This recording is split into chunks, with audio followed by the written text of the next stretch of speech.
د الحدید مبارکه سوره چې د قرآن عظیم الشان 50مه سوره ده په مدینه منورې کې را نازله شوې ده. 29 مبارک آیاتونه لري. تلاوت او پښتو ترجمه یې له 26 آیات څخه اورئ. اعوذ بالله من الشیطان الرجیم. پناه وړم الله تعالی شړل شوي شیطان څخه. بسم الله الرحمن الرحیم. د الله په نوم چې ډیر زیات مهربان پورا رحم لرونکی دی. ولقد أرسلنا نوحا وإبراهيم وجعلنا في ذريتهما النبوة والكتاب فمنهم مهتد وكثير منهم فاسقون. مونږ نوح او ابراهیم ولیږل او د هغو دواړو په زوزات کې مو نبوت او کتاب کېښود. بیا د هغو له اولادې نه چا هدایت غوره کړ او زیاتره فاسقان شول. ثم قفينا على آثارهم برسلنا وقفينا بعيسى ابن مريم وآتيناه الإنجيل وجعلنا في قلوب الذين اتبعوه رأفة ورحمة ورهبانية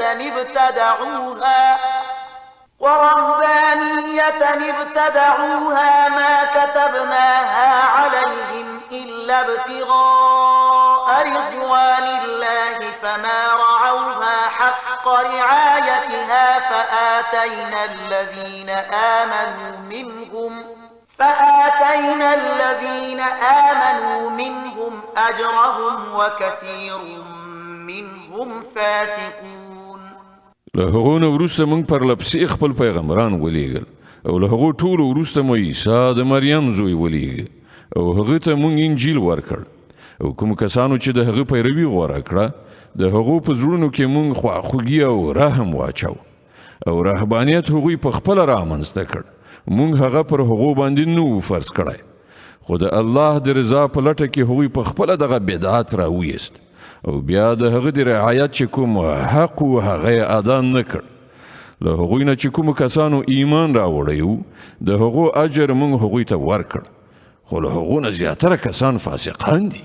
يا أيها الذين آمنوا اتقوا الله وآمنوا برسوله يؤتكم كفلين من رحمته ويجعل لكم نورا تمشون به ويغفر لكم والله غفور رحيم.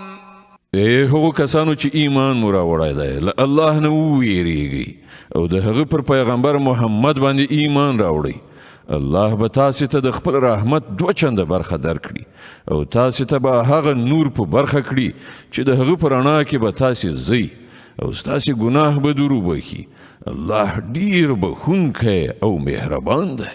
لئلا يعلم أهل الكتاب ألا يقدرون على شيء من فضل الله وأن الفضل بيد الله يؤتيه من يشاء والله ذو الفضل العظيم. تاسې باید همدغه کړنلاره غوره کړئ تر څو چې اهل کتابو ته څرګنده شي چې هغوی د الله فضل اجاره کړی نه دی او دا چې د الله فضل د هغه په خپل لاس کې دی. چاته چې خوښه شي ورکوي او هغه د لوی فضل خاوند دی.